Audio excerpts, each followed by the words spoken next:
Good morning, class. Today we will be learning how to properly inject insulin. You should have already read this in your chapter in your med-surg book and have had lecture in class. To review, diabetes mellitus is a type of metabolic disease that affects how your body processes and metabolizes sugar. In type 1 diabetes, which is caused by an autoimmune process, the body does not make insulin. The body has attacked the beta cells in the pancreas. When that happens, those cells no longer make insulin. These patients must have insulin for the rest of their life. In type 2 diabetes, it is not an autoimmune process.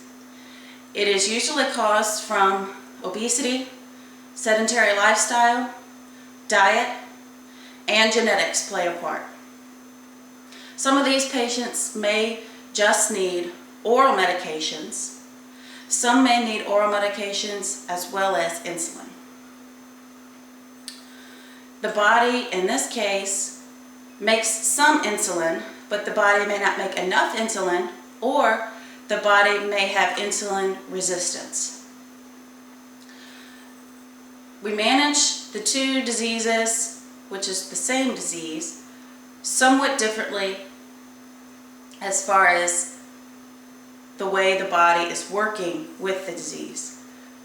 Again, type 1, the body must have the insulin. Type 2, the body may or may not need insulin. Regular insulin is often given to treat the disease. It comes in a vial, U100, and it is given with an insulin syringe. Regular insulin may be given IV, but only in ICU cases. For the regular administration of insulin and routine day-to-day administration, it is given subcutaneously via a syringe, or for some particular patients, an insulin pump.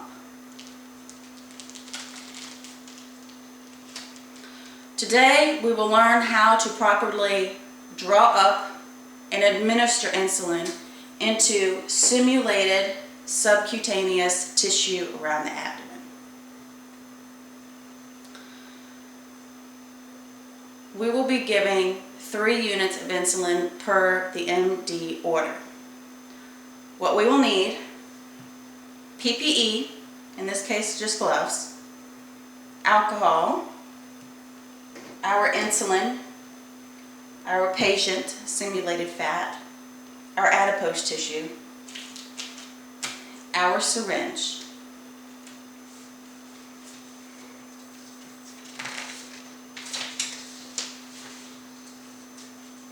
Now that we already have all of our supplies, you will make sure you know the patient's glucose level and that the physician's orders correlate with the amount of insulin to be given. In this case, the patient is to receive 3 units of regular insulin sub-Q now. So, we will take the insulin, make sure that it is regular insulin, and it is 100 units in this entire vial. We check the expiration date. It's June 2019. We make sure we have the right patient, it is the right time, which it's now, and the right dose, which we're going to draw up 3 units. The insulin syringes are measured in units, so you do not have to guess. If you draw the line up to 3, that is 3 units. The syringes come in 30 unit or 100 units. This one is a 30 unit syringe.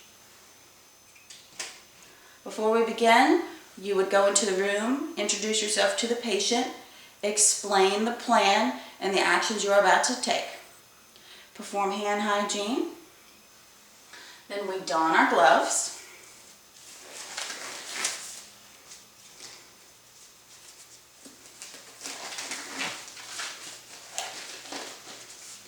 check the patient's 5 rights. Again, you would ask the patient his name and birthday. You verify you have the right patient, the right time, the right medication, the right dose, the right route. We have verified all of these things. Next, we will prepare our medication. So first, we look at the site. We will pretend that this is the navel down here, and you have to give insulin at least 2 inches away from the navel. We'll pop the top off of the insulin. Take an alcohol pad. Wipe the top to free it of any germs that may have accidentally gotten on there. Remove the orange top from the insulin needle. We will pull back to 3 units. It's very hard to see, but right here is 3 units. We will then inject that air into the insulin vial. This makes it easier to pull the insulin up, as many insulin vials are reusable. Turn it upside down. Draw it up to the 3. And while you are in this state, you would have another nurse, RN, LPN, or even an MD, you may not use a CNA, to verify that you have the right drug, make sure they look at that, and you have the right amount pulled up. This is a high-risk medication. Therefore, you must have a second nurse verify that you have the right medication and the right dose pulled up. Once you have done that, you withdraw. You go straight to the patient. Explain what you're about to do. Make sure you are at least 2 inches away from the navel. Take your alcohol pad and cleanse the area. And then you will give the insulin not straight in. It must be at a 45-degree angle with no bubbles. And as you can see, there are no air bubbles in this syringe. We will now inject it at a 45-degree angle into the adipose tissue. You can give the abdomen on the person, that tissue, a little squeeze. Go in at a 45-degree angle, inject the medication, pull the syringe out, engage the safety tip. Always remember to do that as soon as you withdraw the needle from the tissue. Engage it, and then dispose of it immediately into the sharps container. You do not want to risk being poked with that needle. Okay? Then we will check the site and make sure it looks okay, nothing has happened to it. And then we will educate the patient on some signs and symptoms of hypoglycemia. Anytime you give a medication, you must explain the effects that it may have.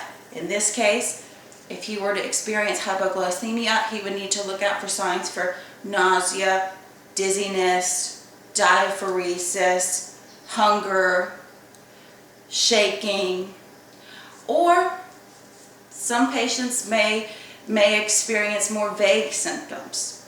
If they're not sure, always make sure that they can reach their nurse. And we will monitor this patient per protocol. This patient has had his regular insulin, so he must eat a complex carb meal to ensure that his blood sugar does not peak and fall too quickly.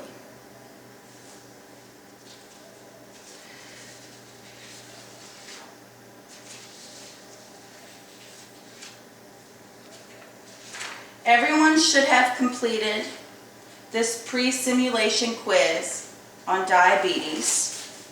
I have your scores, and that gives us a little insight as to where you are in administering insulin. Now that we have run through it and you have seen exactly what to do, we may move on to watch this YouTube video on injecting insulin using a syringe. Thank you for your time today, class. If you have any further questions whatsoever, do not hesitate to call or contact me.